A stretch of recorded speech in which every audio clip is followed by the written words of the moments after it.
Hi friends, welcome to my channel Snigdha వంటలు. ఈరోజు recipe వచ్చేసి 90s కిడ్స్ ఫేవరెట్ అండి, రసగుల్లా. మనకి రెడ్ రసగుల్లా ఎలా చేయాలో రెసిపీ చాలామందికి తెలుసు. ఈ బ్లాక్ రసగుల్లా రెసిపీ అయితే చాలామందికి తెలియదండి. చాలామంది కామెంట్ చేశారు ఈ రసగుల్లా రెసిపీ పోస్ట్ చేయమని. నేను చాలా వీడియోస్ చూసిన తర్వాత ఈ రసగుల్లా రెసిపీ అయితే నేర్చేసుకున్నానండి. చాలా పర్ఫెక్ట్గా వచ్చింది. టేస్ట్ అచ్చం మనం బయట కొనుక్కున్నట్టుగానే ఉంది.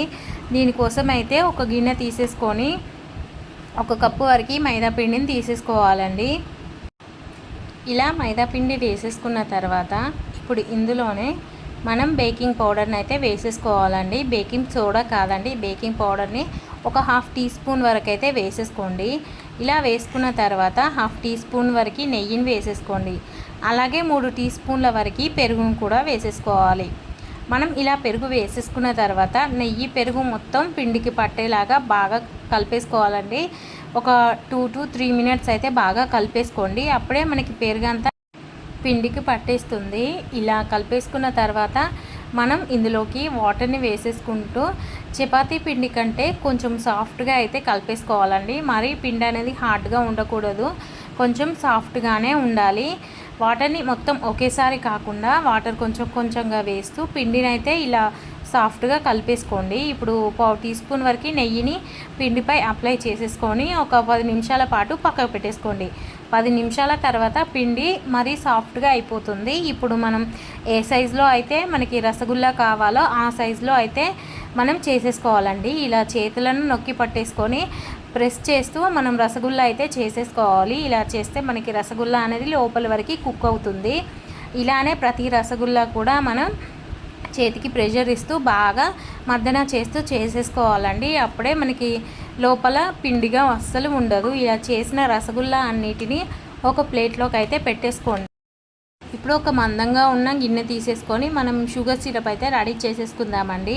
1/2 కప్పు వరకు పంచదారని అయితే వేసేసుకోవాలి. ఇలా పంచదార వేసేసుకున్న తర్వాత 1 కప్పు వరకు వాటర్ని వేసేసుకోండి. మనం 1/2 కప్పు పంచదారకి 1 కప్పు వరకు వాటర్ కరెక్ట్గా సరిపోతుంది.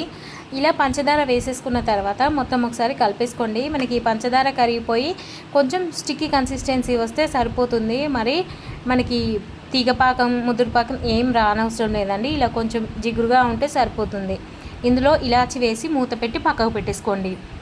ఇప్పుడు ప్యాన్ పెట్టి మనకి డీప్ ఫ్రైకి సరిపడా ఆయిల్ని అయితే వేసేసుకోవాలి.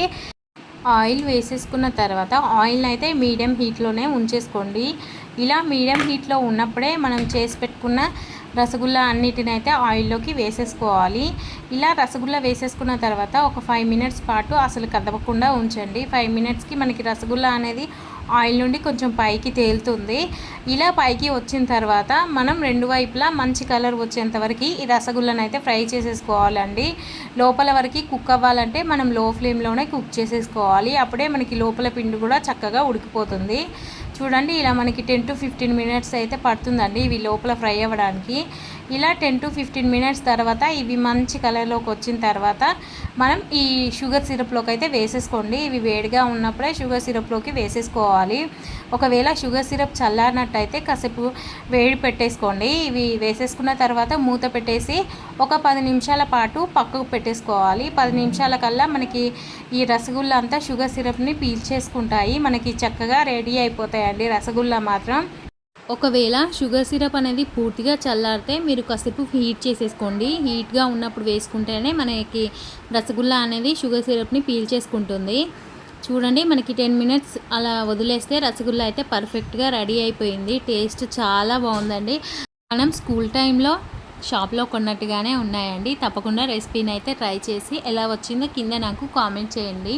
ఈ వీడియో నచ్చితే లైక్ చేయండి, షేర్ చేయండి, అలాగే నా ఛానల్ని సబ్స్క్రైబ్ చేయండి. Thank you for watching Snigdha వంటలు.